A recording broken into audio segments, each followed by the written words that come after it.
नाते सरकार की पढ़ता हूँ मैं, बस इसी बात से घर में मेरे रहमत होगी। एक तेरे नाना वसीला है मेरा, रंजो गम में भी किसी नाम से राहत होगी।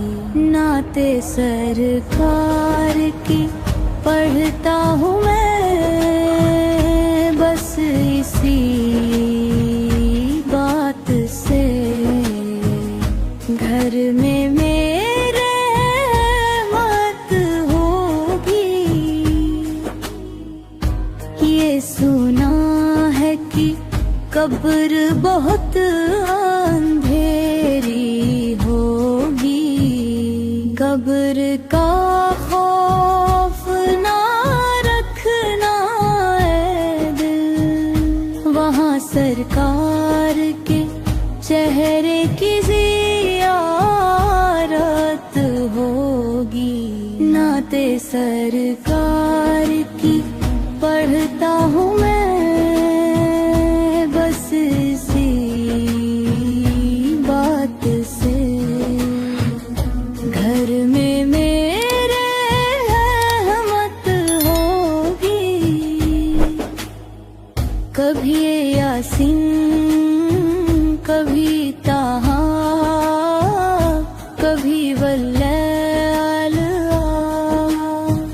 जिसकी कसम में मेरा रब फरमाए।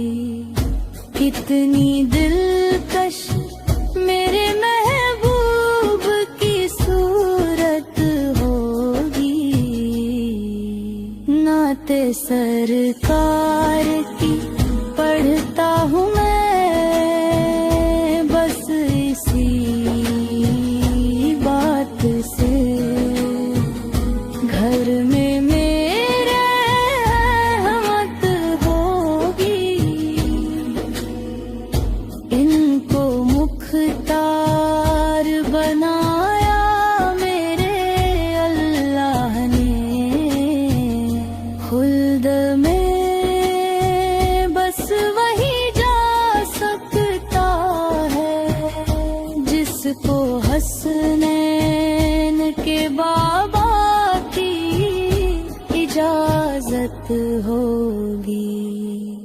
नाते सरकार की पढ़ता हूँ मैं, बस इसी बात से घर में मेरे रहमत होगी। हश्र का दिन भी अजब देखने वाला होगा, जुल्फ लहराते वो जब आएंगे, फिर कयामत पे भी खुद एक कयामत होगी। नाते सरकार की पढ़ता हूँ मैं, बस इसी बात से घर में मेरे रहमत होगी। मेरा दामन तो गुनाहों से भरा है अल्ताफ, एक सहारा है कि मैं तेरा हूँ। इसी निस्बत से सरे हशर शफात होगी। नाते सरकार की पढ़ता हूँ मैं, बस इसी बात से घर में